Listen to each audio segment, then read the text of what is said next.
आप सभी माता बहन भाइयों को जय श्री राधे जय श्री कृष्ण। आज हम कार्तिक महात्म के 16वें अध्याय को सुनेंगे।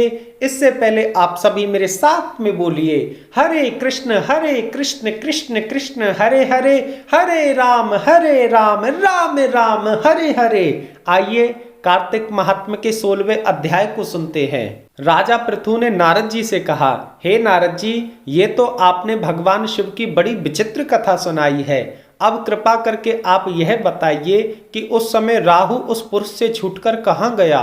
नारद जी ने कहा, हे राजन, उससे छूटने पर वह राहु बर्बर नाम से विख्यात हो गया और अपना नया जन्म पाकर वह धीरे धीरे जलंधर के पास गया। वहां जाकर उसने शंकर जी की सब चेष्टा कही। उसे सुनकर जलंधर ने सब दैत्यों को सेना द्वारा आज्ञा दी। काल नेमी और शुभ निशुभ आदि महाबली दैत्य तैयार होने लगे।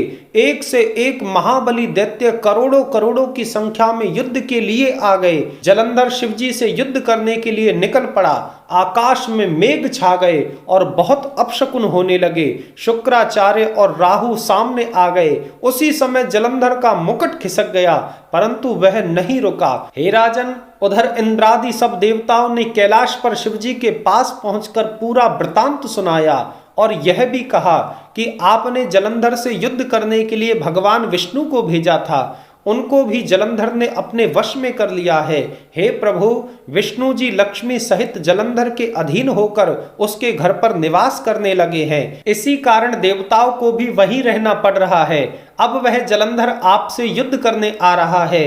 हे महादेव, आप उसे मारकर हम सबकी रक्षा कीजिए। यह सुनकर शंकर जी ने विष्णु जी को बुलाकर पूछा, हे प्रभु, युद्ध में आपने जलंधर का संहार क्यों नहीं किया और बैकुंठ छोड़कर आप उसके घर में कैसे चले गए। यह सुनकर भगवान विष्णु ने हाथ जोड़कर विनम्रता पूर्वक भगवान शंकर से कहा, हे महादेव, जलंधर आपका अंशी और लक्ष्मी का भ्राता है, इसी कारण मैंने उसे नहीं मारा। यह बड़ा वीर और देवताओं से अजय है। विष्णु जी के इन वचनों को सुनकर भगवान शंकर हंस पड़े और कहने लगे, हे प्रभु, आप यह क्या कह रहे हैं। अब तो मैं ही उस जलंधर को मारूंगा और आप सभी देवताओं को जलंधर के भय से मुक्त कराऊंगा। हे राजन, जब शंकर जी ने ऐसा कहा तो सब देवता संदेह रहित होकर अपने स्थान पर चले गए। इसी समय जलंधर अपनी विशाल सेना के साथ कैलाश पर्वत के समीप आ गया और घोर सिंहनाद करने लगा। दैत्यों के नाद और कोलाहल को सुनकर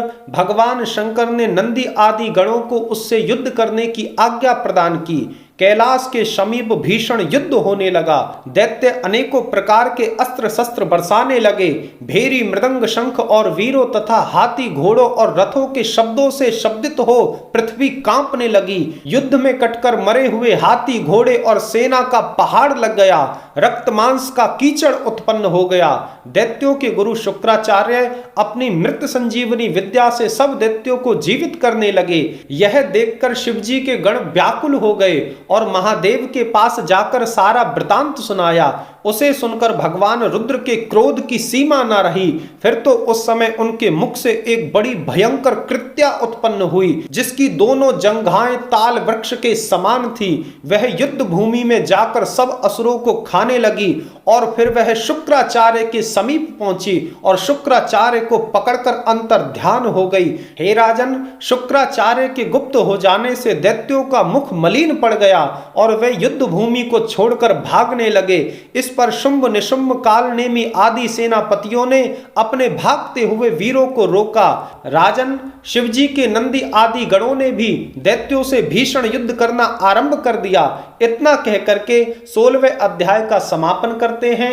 आप सभी मेरे साथ में बोलिए हरे कृष्ण कृष्ण कृष्ण हरे हरे, हरे राम राम राम हरे हरे। पुनः आप सभी माता बहन भाइयों को जय श्री राधे जय श्री कृष्ण।